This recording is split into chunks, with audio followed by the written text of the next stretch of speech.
The halide torch refrigerant leak tester will detect a very small refrigerant leak, and it will show the exact location of the leak. The halide torch detector draws vapor through a hose and into a propane flame.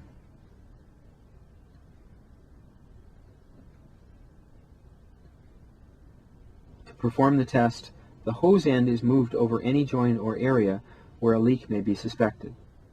As long as air is drawn into the flame, it remains a steady blue color. If the sample contains a small amount of refrigerant, the flame color will change to bright green.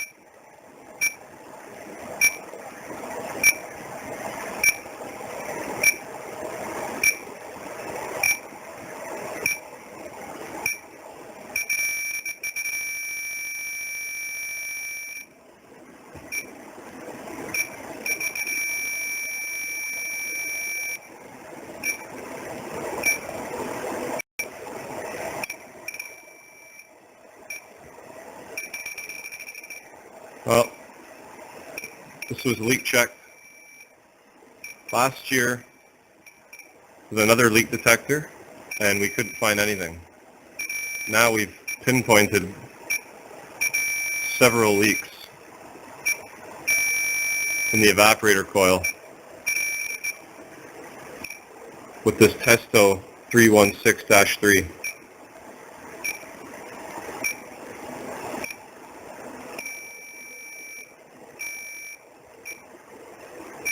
Awesome. Thanks for watching, guys.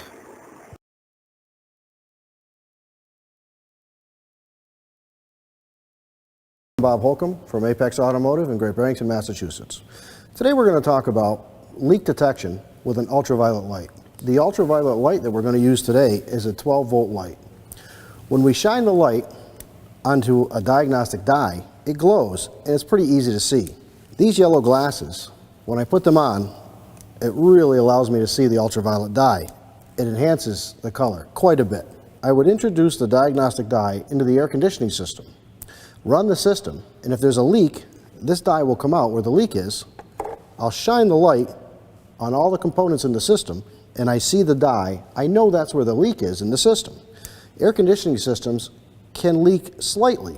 It may take months for a small leak to show itself. That's why the dye is a big help. All right, so these are the tools: the glasses, the diagnostic dye, and the ultraviolet light. Let's go over to the car and see if we can find a leak in this air conditioning system.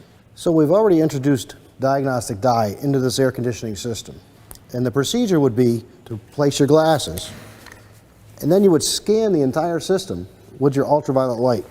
Start at the condenser and move back and forth in an orderly fashion. Typically on air conditioning systems, it's going to be a small leak, so you'll have to look closely and carefully. You're going to want to look at the ends of the AC condenser, and you're going to want to scan all the AC lines, as well as the air conditioning pump.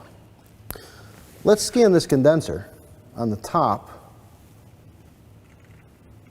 and I can see that the dye shows up relatively easily, especially with my glasses on, right here at the top of this condenser, and I know it to have a leak.